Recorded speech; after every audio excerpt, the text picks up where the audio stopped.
Hello everyone, welcome to my YouTube channel. I'm in Los Angeles today with my friend Michael, and he has this beautiful California juniper he got some years ago, and then we work on the roots to put it in a bonsai pot. Now the tree grew very strong and it's time for the first styling.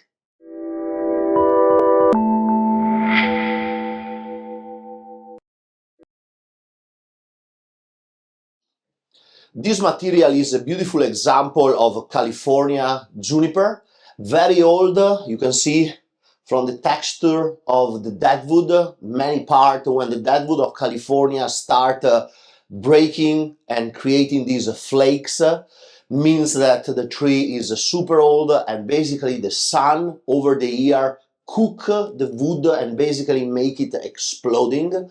That you can see younger section, more smooth, to much older and very old section in other part of the tree. This is also typical shape of a California. They grow like a bush, and then over the centuries they start basically opening up. Some trunks die and create this beautiful deadwood, and some other survive. Here we have the main trunk with two live lines, one in the front that I'm gonna clean, and the other one also is starting here in the front and then twisting in the back and creating nice branches here we can use as a frame. So the idea is to try to connect visually the upper part of the trunk that has this kind of a vertical look with the horizontal look of this other section. I don't want to risk to create two parts, the deadwood and the living part. They don't visually communicate one with the other. So to do that, I have to lift a little bit the tree, because now the main trunk is too much forward, so I need to tilt it up a little bit. Then I will do some cleaning of the live line to really understand where they are and which part are alive, which part is dead, and then see which branches I have available, see if I can bend them down or I need to do some separation. When California or juniper in general get very old, the vein from the deadwood bump out, so it's possible to separate the vein and bring part of the vein down with the branch in case we need length or we have to create a much compact structure. So I will start changing the angle and cleaning the live lines.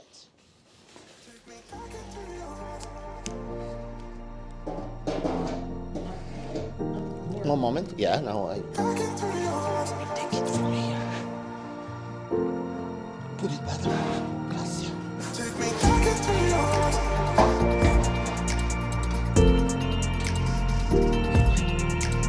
Back into your heart.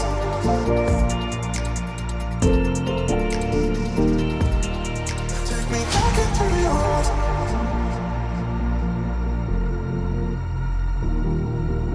Take me back into your heart. Take me back into your heart.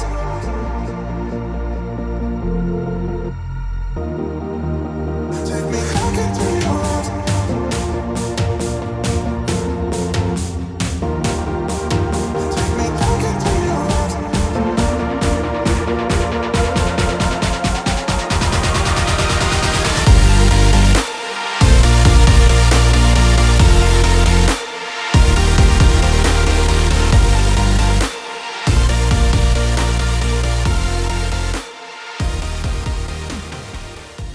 Just finished the cleaning of the live line. As you can see, basically we have three live lines starting together here at the base and running up, one vertically up to the top, and then this middle one is stopping in this section that can become a nice useful for frontal branches, and then we have another one twisting in the back and creating some of the depth.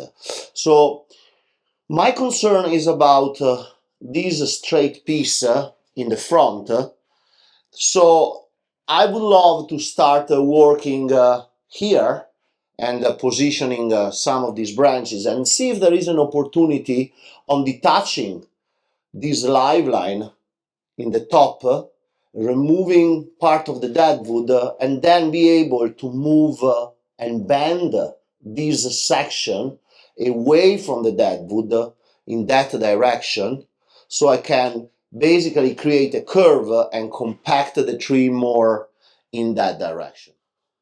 This is the section from the side that I'm thinking to detach very high, and these are the nice branches I have in the back. So what I'm gonna do, I'm gonna start wiring the lower part, lay down the branches, and then I will look again at the upper part and see if it's worth the risk to split the vein. There's a big section here, and the vein is nice and round, and especially the part that I'm planning to detach is very tubular, so it should not be a problem to bend.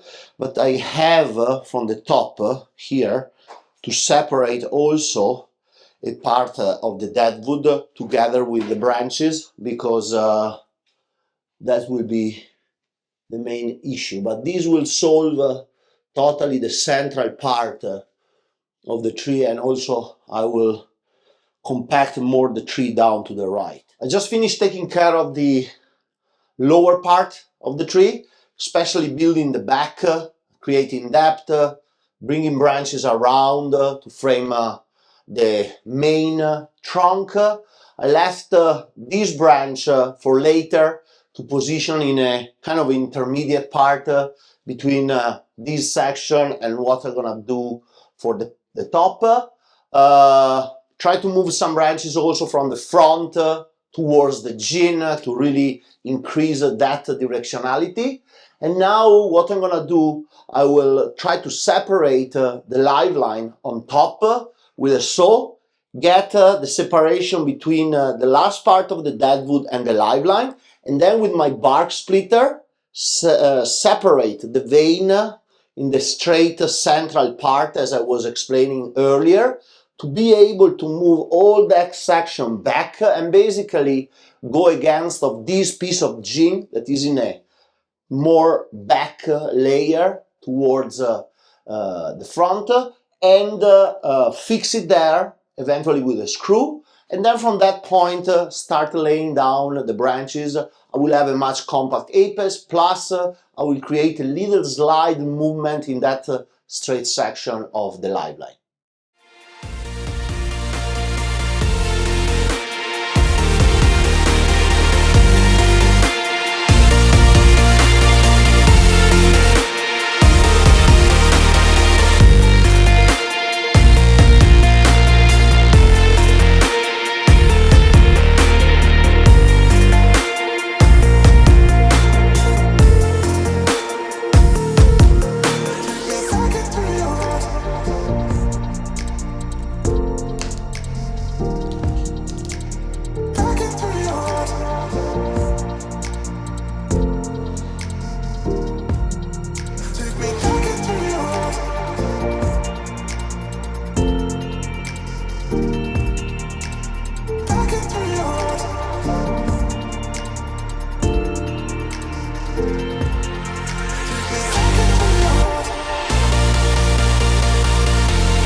So I was able to separate the vein from the dead wood, so then I can remove some of these, and then I can start moving all this section towards the back against this gin, creating a little bit of movement and getting the tension over the top more free, and also this section a little bit lower.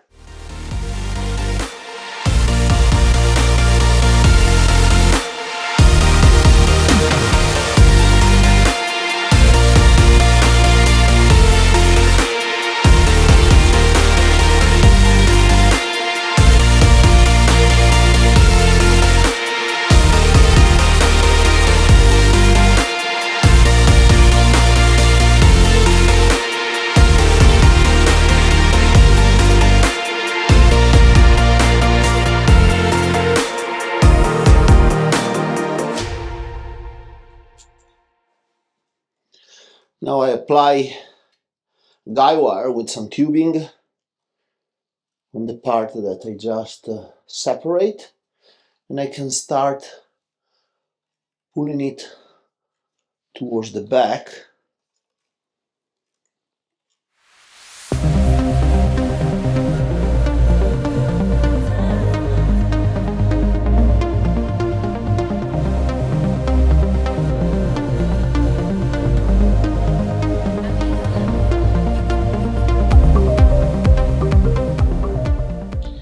So here is the result of the separation. Live line separates perfectly from the dead wood. Then I push sideways, so creating this movement that actually mimic a little bit the movement of the rest of the tree.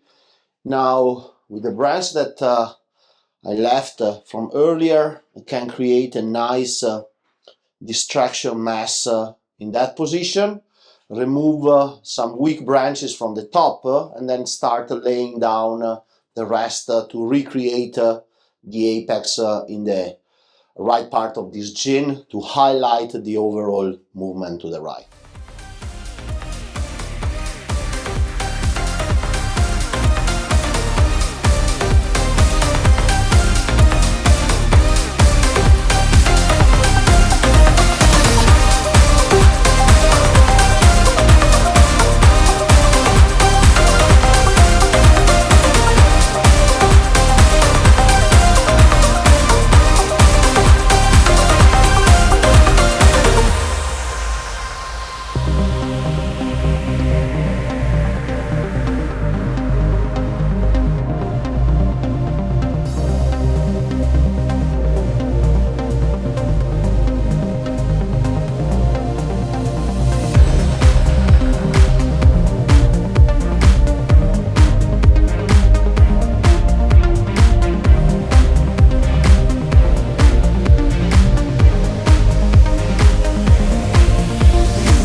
And here we are finishing the work, just trim a little bit the apex, couple of lines. I'm not over carrying fine wire at this stage.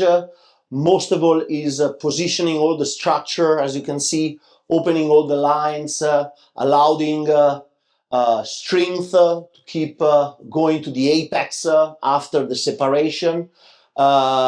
As you could see on the video, I want to show you the saw, one of the two saw actually that I use during the separation. So I create the first cut with my little red saw, and then I have this double blade Japanese saw. I use a lot of time, especially when I do wedge cut technique. He has two blades, one for soft wood that I normally use on pine, and one for hardwood or dead wood. And this was the case at this juniper when I have to separate the top of the gin from the live line and then be able to open it and then with the guy wires move it. Now I have a lot of nice elongation. The tree can go back in his benches.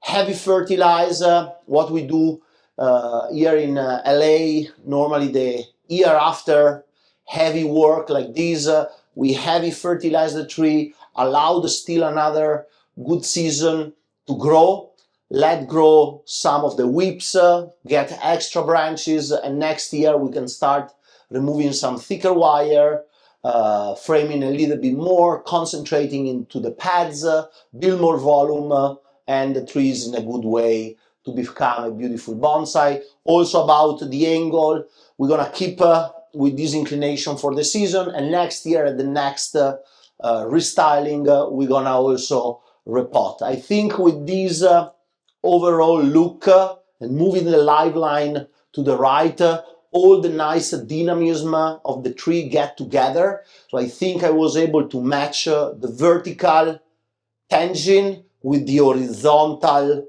long gene of what was a rough style and then has been dying off in nature. And now there is a good visual tension between all the part of the tree. Pretty happy about this transformation. I hope you enjoyed this video. See you at the next.